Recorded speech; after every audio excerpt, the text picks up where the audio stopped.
Tere! Meie tänane teema on elektrisüsteemide jaotamine standardis. See aitab meil paremini mõista erinevaid valdkondi ja nende seosed ühtse terviklahendusega. Nagu näeme, on standardis elektriasjad jaotatud sõltuvalt valdkonnast laiali. Neid on seal kokku üle 10. Need jaotised on tehtud, sest kõik elektriasjad ei ole mitte ühes kohas kirjas, vaid spetsiifiliselt rühmitatud. Fookusesse toome 4 põhivaldkonda, mis on standardis eraldi osadena välja toodud.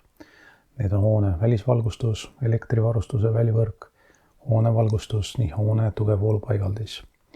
Need valdkonnad on otseselt seotud elektritööde projekteerimise põhiosadega. See jaotus on oluline teadmiseks igale elektriprojekteerijale ja paigaldajale.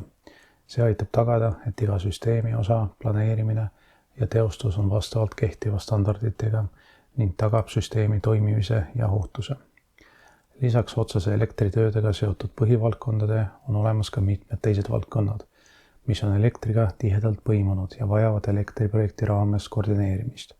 Need on hoone nõrkvoolupaigaldis, hoone automaatikapaigaldis, hoone tuleohutussüsteemide automaatika ja hoone energiatõhusus.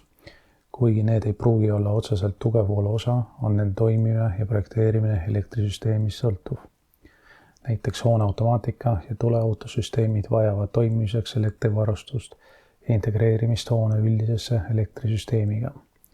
Energiatõhusus on tänapäeval kriitilise tähtsusega ning selle lahendused on tihedalt seotud nii valgustuse kui muude elektritarvitite juhtimisega.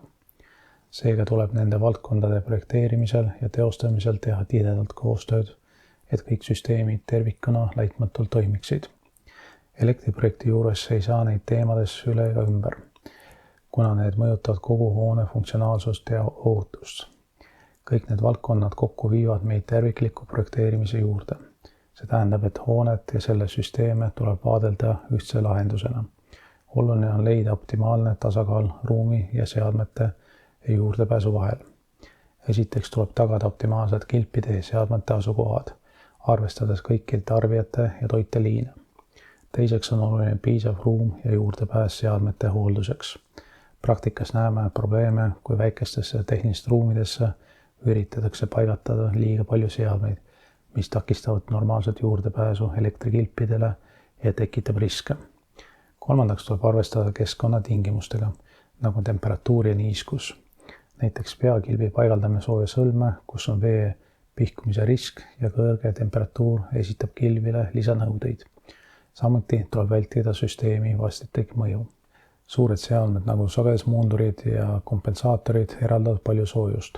See nõuab ruumile lisaventilatsiooni või isegi konditsioneerimist. Terviklik lahendamine tagab, et lahendused on läbimõeldud ja ohutud.